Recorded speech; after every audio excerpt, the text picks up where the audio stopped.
Okay hey all right and welcome to all in today's newspaper discussion. आज है 4 फरवरी 2023। तो आज के न्यूज़पेपर में से हम पेज वाइज डिस्कशन कर लेते हैं। हर एक पेज में एक चीज़ हाईलाइट की होती है और उस हाईलाइटेड टर्म को एग्ज़ाम पॉइंट ऑफ व्यू से नोट्स के फॉर्म में बताया जाता है। बाकी जो सिर्फ न्यूज़ हाईलाइटेड की हैं वही आपके एग्ज़ाम पॉइंट ऑफ व्यू से, वेदर आप यूपीएससी दे रहे हैं, स्टेट पीसीएस दे रहे हैं, आपके काम के सिर्फ हाईलाइटेड न्यूज़ हैं। आपको नोट्स मिल जाते हैं फ्री में, वो कहाँ से मिलेंगे हम आगे बताते हुए चलेंगे। But without wasting any time हम शुरू करते हैं आज का न्यूज़पेपर एनालिसिस सबसे पहले पेज से। देखो पेज में सबसे पहली ही न्यूज़ यहाँ पर ये आई है। केंद्र का एक बयान आया है कि जो 5 कॉलेजियम्स ने, 5 कॉलेजियम मतलब 5 जजों ने कुछ जजेस को पिक किया कि इनको फर्दर अपॉइंटमेंट देनी है। जैसे एग्जाम्पल मैं बता देता हूँ आप लोगों को। हमारे सुप्रीम कोर्ट में कल अटॉर्नी जनरल, हमारे इंडिया के अटॉर्नी जनरल कौन है?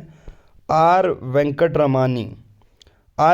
रमानी अटॉर्नी जनरल हैं। इनके लिए कोई आर्टिकल आता है क्या? यस, आर्टिकल 76 यानी कि अनुच्छेद 76 में भारत के अटॉर्नी जनरल होते हैं।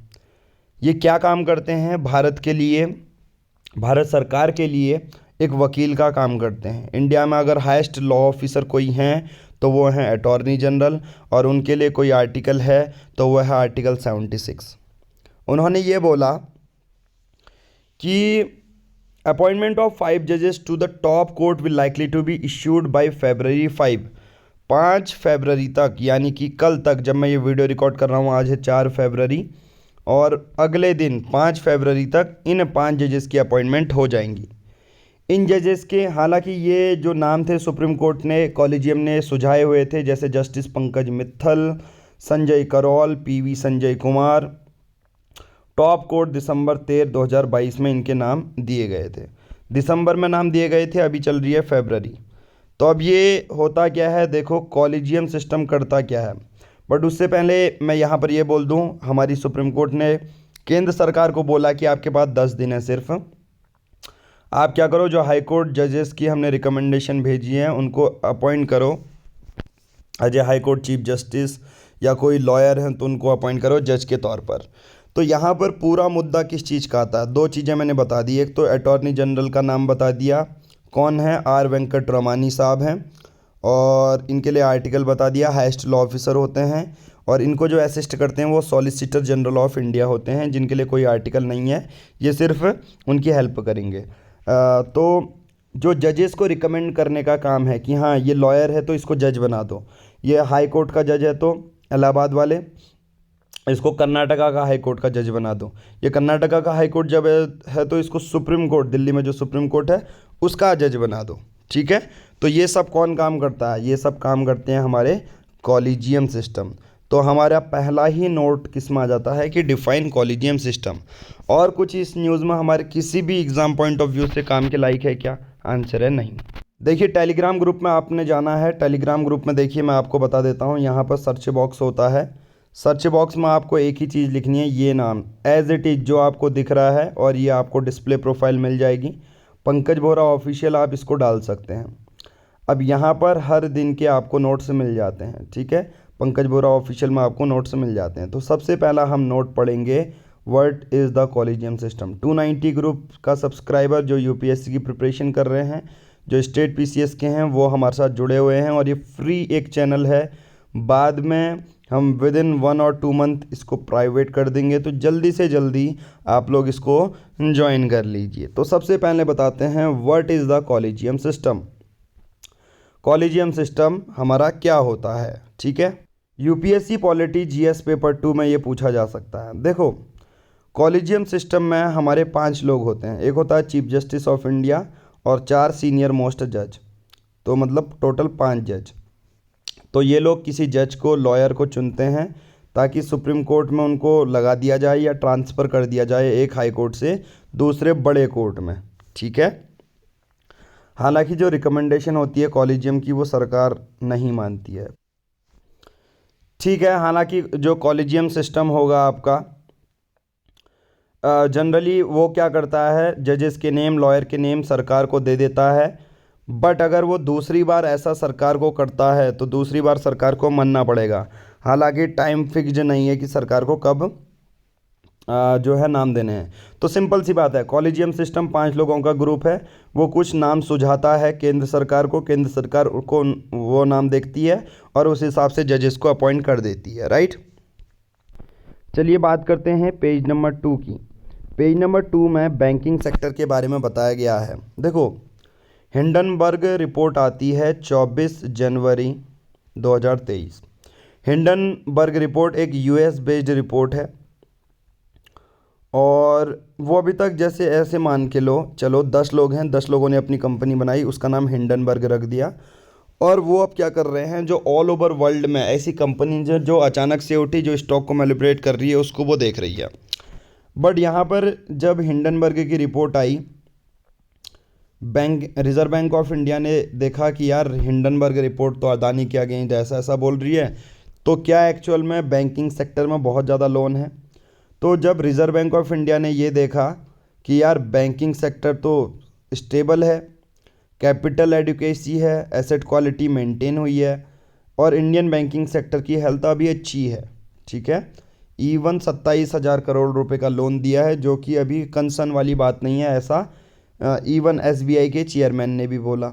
अब यहाँ पर आरबीआई भी ये बोल रही है कि इंडियन बैंकिंग, सोचो जो सेंट्रल बैंक है हमारी, वो खुद बोल रही है कि कोई दिक्कत वाली बात नहीं है, अभी कोई इशू नहीं है। तो अडानी के ग्रुप अगर आप देखोगे तो उसके शेयर और ज़्यादा बढ़ चुके हैं, राइट।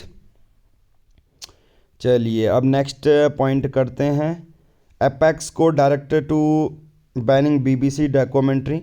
सुप्रीम कोर्ट ने ये बोला जो मोदी के अगेंस्ट एक डॉक्यूमेंट्री चलाई जा रही है, नॉट अगेंस्ट बोलूँगा, मोदी जी की जो बीबीसी डॉक्यूमेंट्री है जिसमें गुजरात कांड, ये सब चीज़ें पूरी उनकी लाइफ से बारे जुड़ी चीज़ें हैं। तो इस पर सुप्रीम कोर्ट ने ये बोला सरकार को कि जो आप बैन तो करा रहे हो, बैन किसके बेसिस पर कराया, बैन कराया आईटी एक्ट के बेसिस पे। आईटी एक्ट आया था 2000 में और उसमें सुधार किया गया 2008 में। और आईटी एक्ट में ये बोला गया है, आईटी एक्ट ये कहता है कि जो सेक्शन 69A है, सेक्शन 69A है, वो क्या करता है कि आप पर्टिकुलर किसी भी डॉक्यूमेंट्री को बंद करा सकते हैं, ठीक है।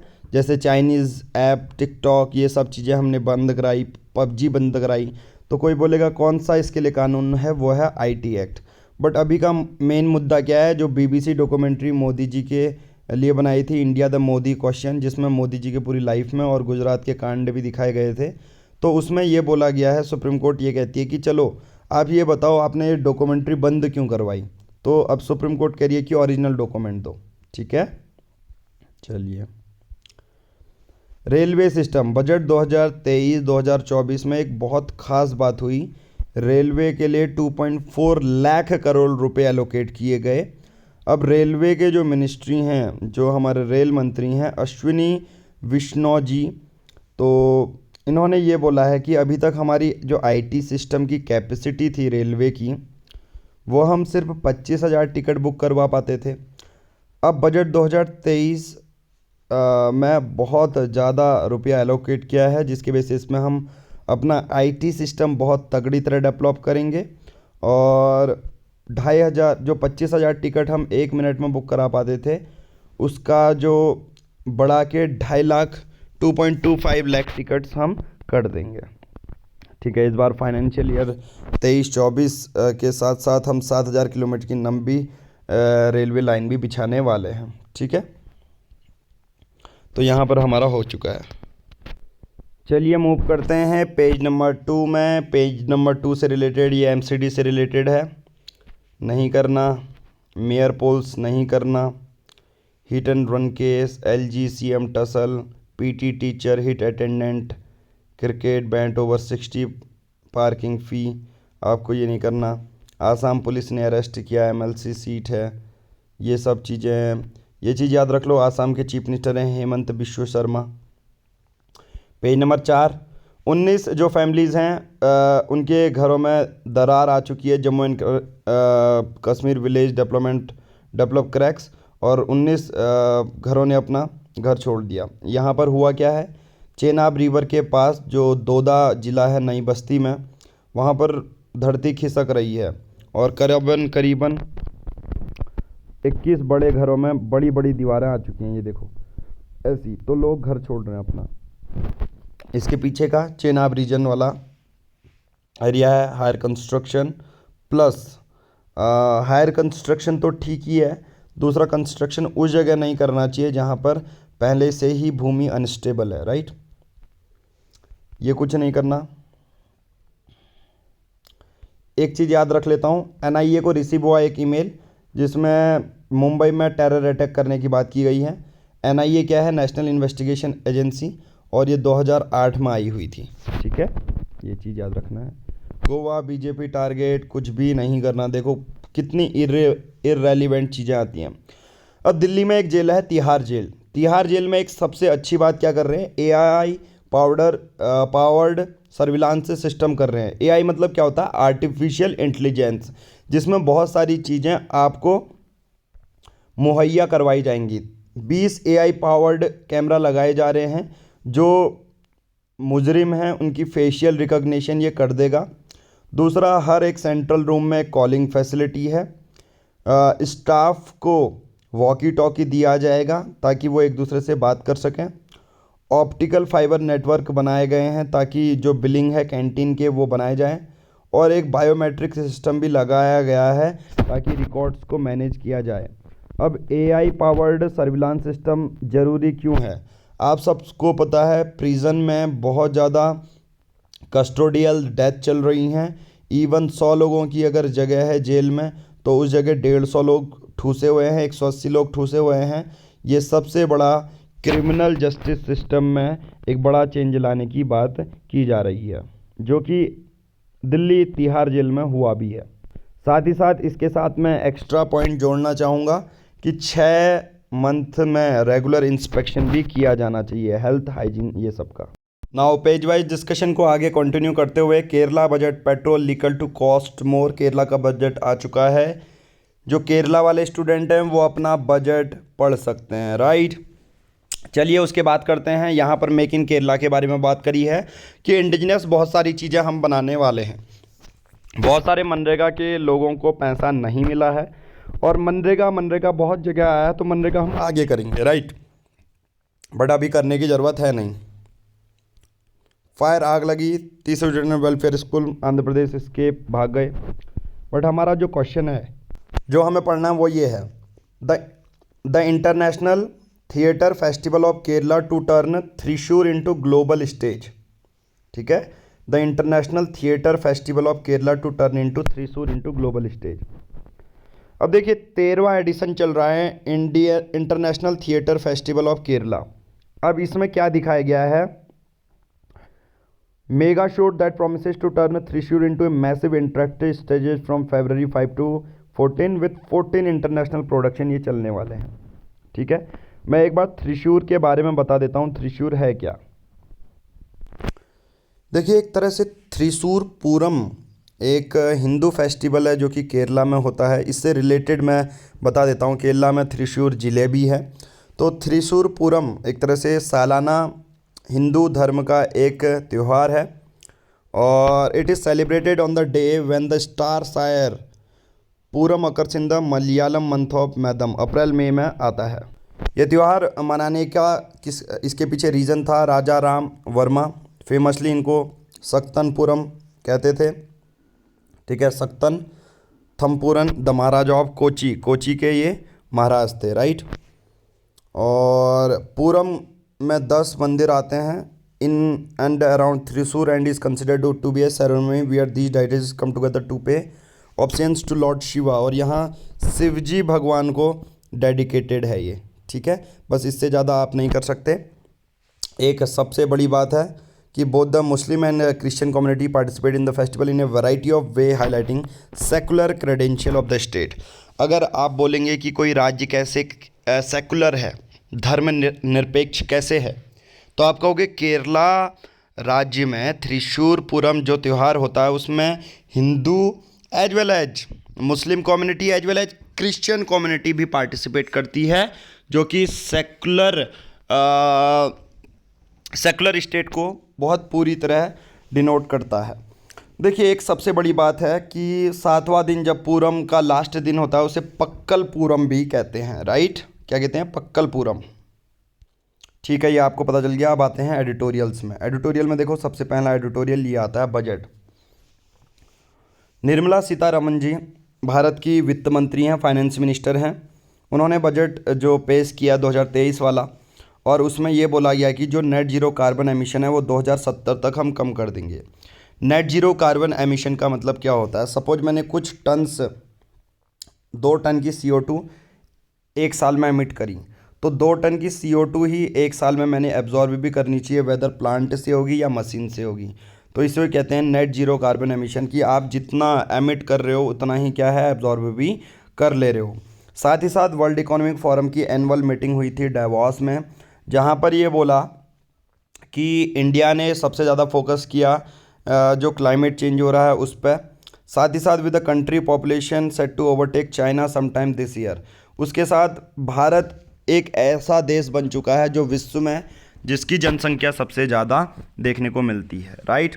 बजट 2023-2024 में फेयर अमाउंट ऑफ पैसा एलोकेट किया गया है ग्रीन एनर्जी को, इंडस्ट्रियल और इकोनॉमिक ट्रांजिशन को दिया गया है। साथ ही साथ इलेक्ट्रिक व्हीकल्स के लिए भी बहुत सारे प्रोविज़न बनाए गए हैं।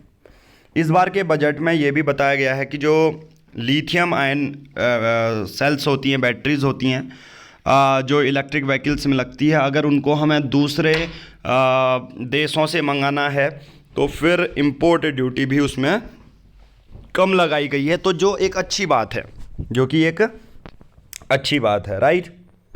दूसरा है, एक सबसे बड़ी बात, वायबिलिटी गैप फंडिंग इस्टेब्लिश कर दी है ताकि हम बैटरी 4000 मेगावाट आवर वाली बैटरी को डेवलप कर सकें। तो वायबिलिटी गैप फंडिंग क्या होती है? सरकार कहती है प्राइवेट प्लेयर से आप बैटरी बनाना शुरू करो, जितना आपका नुकसान होगा वो भरपाई हम करेंगे, तो उसी को कहते हैं वायबिलिटी गैप फंडिंग, राइट? जैसे एग्जांपल, उड़े देश का आम नागरिक उड़ान स्कीम चल रही थी ना, तो उसमें बहुत सारे प्राइवेट प्लेयर जो प्राइवेट ऐसे एयरपोर्ट में रन कर रहे थे जहाँ पर चलते भी नहीं है विमान, वो कह रहे थे 100 सीटें हैं सर हमारे विमान में सर, तो सरकार ने कहा 75 सीट आप ले चलो, 25 सीट खाली भी रहेंगी तो उनका पैसा हम भरपाई करेंगे, तो उसे कहते हैं वायबिलिटी गैप फंडिंग, ठीक है? अगर ये जो बैटरी अगर दूसरी कार में नहीं भी लगी तो सरकार पैसा दे देगी उनको, ठीक है? तो ये इस तरह की बहुत तगड़ी चीज़ें हैं। लद्दाख को एक आइडियल लोकेशन माना गया है जहां पर फोटोवोल्टिक एरेज इंस्टॉल करेंगे ताकि सोलर पावर की कैपेसिटी बढ़ाई जाए। नेक्स्ट आर्टिकल है रेन ऑफ टेरर, म्यांमार। पिछले 2 सालों से म्यांमार की जो मिलिट्री है उसने सरकार आंग सुन की सरकार को गिराया और अपनी मिलिट्री पावर इस्टेब्लिश कर दी। साथ ही साथ जो मिलिट्री है उसने इंटायर गवर्नमेंट को जेल में डाल दिया, and most of ruling party lawmakers including miss Suu Kyi crack down on the democracy protest and started ruling the country directly. Even miss Suu Kyi में वहाँ की military ने corruption के भी चार्जेस यहाँ पर लगाए थे।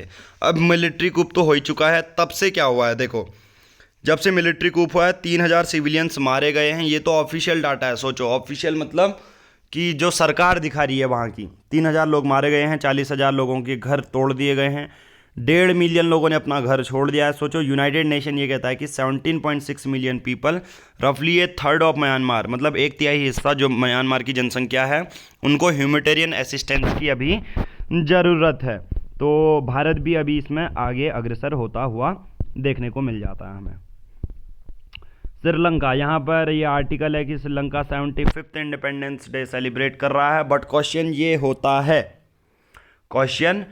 होता है कि श्रीलंका की सरकार वैसे ही डेट ट्रैप में फंसी है, उधारी इतने उतने हैं, जैसे पाकिस्तान श्रीलंका में उधार इतने ज़्यादा हैं। तो अब होता क्या है कि श्रीलंका से इस आर्टिकल में बोला गया है कि आप इतने ज़्यादा, देखो फरवरी 4, 1948 को उसका इंडिपेंडेंस डे सेलिब्रेट किया जाता है, बट श्रीलंका कर रही है 300 मिलियन रुपीस खर्च इस इवेंट में। जो इतने क्राइसिस के बाद भी श्रीलंका इतना हावी होके हुए आ रही है। 1948 में भारत हुआ, 1947 में आज़ाद, और श्रीलंका हुआ 1948 में, 1 साल बाद। अब देखो भारत कहाँ है और श्रीलंका कहाँ है, आप यहाँ पर से देख सकते हैं।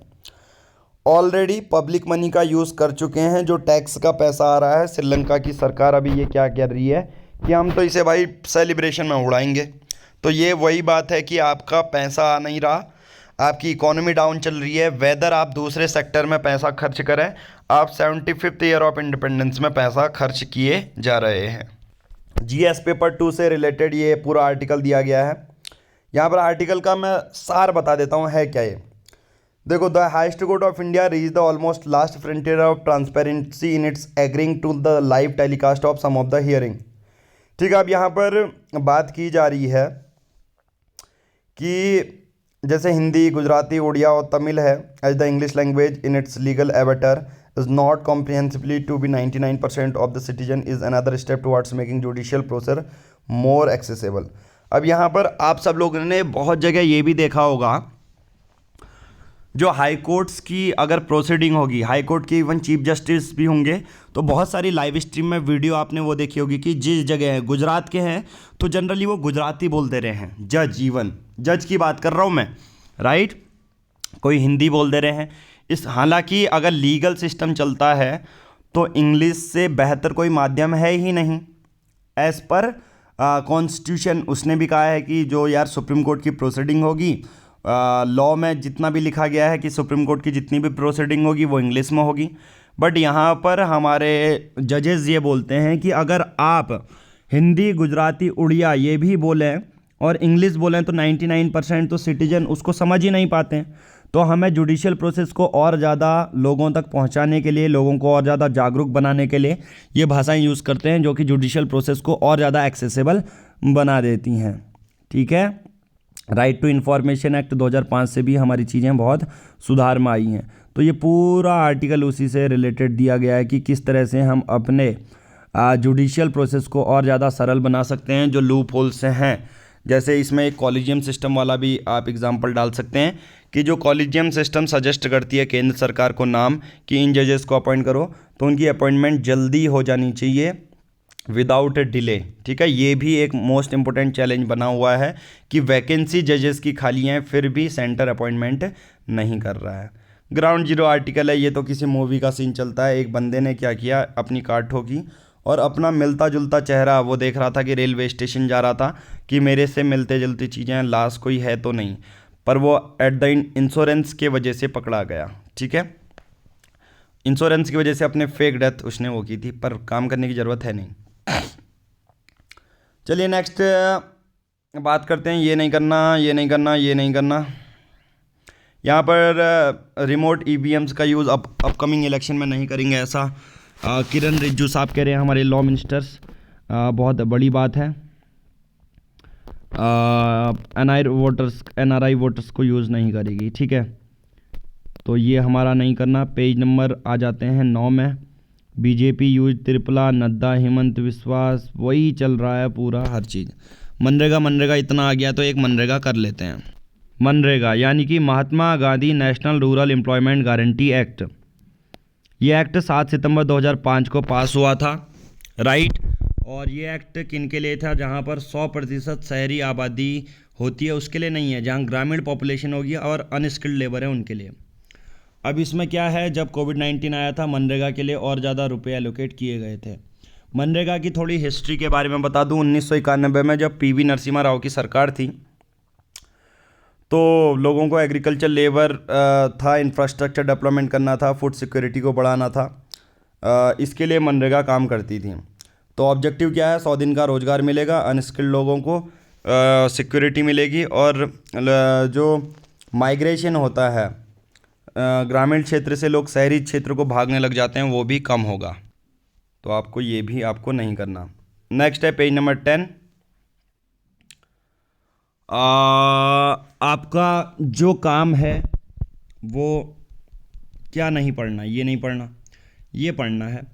इंडिया ने अभी कुछ लतपुरा खास विलेज मध्य प्रदेश में खोनोमा विलेज नागालैंड में और धौलावीरा शोकेस किया G20 की मीटिंग में बोला गया। और इस बार G20 की जो टूरिज्म मीटिंग है वो हुई रन ऑफ कच्छ में, और यहाँ पर बताया गया कि रूरल टूरिज्म कितना अच्छा है और आर्कोलॉजिकल टूरिज्म, ये 2 टॉपिक बने थे टूरिज्म मिनिस्ट्रीज़ में, और जो कि फरवरी 7 से 9 तक हुई थी रन ऑफ कच्छ में। और यहाँ पर एक चीज़ याद रखनी है, लतपुरा खास best rural tourism village bye UNWTO ने घोषित किया। UNWTO ने घोषित किया कि बेस्ट रूरल टूरिज्म विलेज कौन सा है, लतपुरा खास है। ठीक है, लतपुरा खास कहाँ का है, मध्य प्रदेश का। बहुत अच्छी बात है। ठीक है, लतपुरा खास मध्य प्रदेश का एक वो है। साथ ही साथ एक और मैं बता देता हूँ, UNWTO, ठीक है, इसके अनुसार जो है लतपुरा खास मध्य प्रदेश का एक गांव है, बेस्ट रूरल टूरिज्म विलेज है। अब ये लतपुरा खास जो है मध्य प्रदेश का गांव, इसको UNWTO, और UNWTO का हेडक्वार्टर कोई पूछेगा तो वो है मैड्रिड, स्पेन। कहाँ है, मैड्रिड, स्पेन में है। तो आप इसको याद कर सकते हैं, राइट। वर्ल्ड लेवल के बारे में बात करते हैं। एंटोनी ब्लिंकन, ये यूनाइटेड स्टेट्स के स्टेट्स ऑफ सेक्रेटरी थे। उनको लगा कि कोई चाइनीज़ स्पाई डिटेक्ट किया गया है, तो अभी उन्होंने अपनी विज़िट खारिज की है। पाकिस्तान गया है पैसे मांगने, भीख मांगने इंटरनेशनल मॉनेटरी फंड IMF के पास।